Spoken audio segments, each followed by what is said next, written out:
రాజకీయాలు రూటు మారాయి. ప్రతిపక్షంలో ఉండేటప్పుడు దూకుడుగా ముందుకు సాగవచ్చు, కానీ అధికారంలో ఉన్నప్పుడు మాత్రం సంక్షోభాలు ఎదురైతే తట్టుకోవడం కష్టం.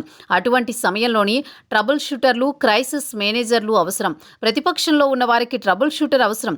అధికార పక్షంలో ఉన్న వారికి క్రైసిస్ మేనేజర్లు కీలకం. అయితే అప్పుడెప్పుడు జాతీయ పార్టీలకు అండగా చాలా మంది నేతలు ఉండేవారు. ఇప్పుడు ప్రాంతీయ పార్టీలు ప్రభుత్వాన్ని నడపాలంటే కూడా చుట్టూ వలయం లాంటి నేతలు అవసరం. ప్రభుత్వానికి కష్టం వచ్చిన ప్రతిసారి అండగా నిలబడి అధిగమించే నాయకుడు కీలకం. ఇప్పుడు ఆ పాత్రను అలవోకగా నెగ్గుకొస్తున్నారు AP deputy CM Pawan Kalyan. ఒక విధంగా చెప్పాలంటే చంద్రబాబు సజావుగా పాలనను ముందుకు తీసుకువెళుతున్నారంటే దానికి ముమ్మాటికి కారణం డిప్యూటీ సీఎం. 2014లో రాష్ట్ర విభజన జరిగింది. నవ్యాంధ్రప్రదేశ్కు తొలి ముఖ్యమంత్రిగా చంద్రబాబు ప్రమాణ స్వీకారం చేశారు. ఈ ఇద్దరు నేతల మధ్య రాజకీయ వైరం ఉంది. ఆ సమయంలోనే చంద్రబాబు నుంచి తెలంగాణ సర్కార్ ఇబ్బందులు ఎదుర్కొంది. రేవంత్ రెడ్డి ఎపిసోడ్ ఒకవైపు, బీజేపీ తెలంగాణలో పట్టు సాధించే ప్రయత్నం మరోవైపు కేసీఆర్ను ఉక్కిరి బిక్కిరి చేసింది. ఆ సమయంలోనే క్రైసిస్ మేనేజర్లుగా నిలిచారు హరీష్ రావు.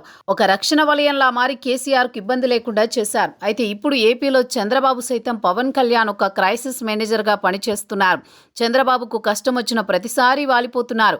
వైసీపీ హయాంలో చంద్రబాబు అరెస్టుకు గురయ్యారు. దాదాపు 52 రోజుల పాటు రాజమండ్రి సెంట్రల్ జైల్లో రిమాండ్ ఖైదీగా ఉన్నారు. ఆ సమయంలో దిక్కుతోచని స్థితిలో తెలుగుదేశం పార్టీ క్యాడర్ ఉంది. చివరకు చంద్రబాబు కుటుంబం కూడా ఇబ్బంది పడింది. ఆ సమయంలోనే పవన్ కళ్యాణ్ నేరుగా రాజమండ్రి సెంట్రల్ జైలుకు వెళ్లి చంద్రబాబును పరామర్శించారు. ఓ పావుగంట సేపు మాట్లాడారు. జైలు నుంచి బయటకొచ్చి నేరుగా మీడియాతో మాట్లాడారు. తెలుగుదేశం పార్టీతో పొత్తుంటుందని ప్రకటించారు. భారతీయ జనతా పార్టీని ఒప్పించారు. సీట్ల సర్దుబాటు విషయంలో వెనక్కి తగ్గారు. కూటమి కట్టడంలో సక్సెస్ అయ్యారు. ఓట్ల బదలాయింపు జరగడంలో కీలక పాత్ర పోషించారు. మంత్రివర్గ కూర్పులో కూడా సహకరించారు. 15 నెలల పాలనలో సహకరిస్తూనే ఉన్నారు పవన్. సహజంగా అధికార పార్టీపై విమర్శలు రావడం ఖాయం. ప్రభుత్వ పనితీరుపై కూడా ప్రతికూలత రావడం సర్వసాధారణం. అయితే ఈ 15 నెలల కాలంలో ప్రభుత్వంపై ప్రతికూలత వచ్చిన ప్రతిసారి పవన్ ప్రజల ముందుకొస్తున్నారు. ప్రభుత్వానికి అండగా నిలబడుతున్నారు. మాజీ సీఎం జగన్మోహన్ రెడ్డిపై విరుచుకుపడుతున్నారు. ఆయన వైఖరి మూలంగానే రాష్ట్రం నష్టపోయిందని చెబుతున్నారు. నిజంగా పవన్ చంద్రబాబుకు ఒక రక్షణ కవచంలా నిలుస్తున్నారు.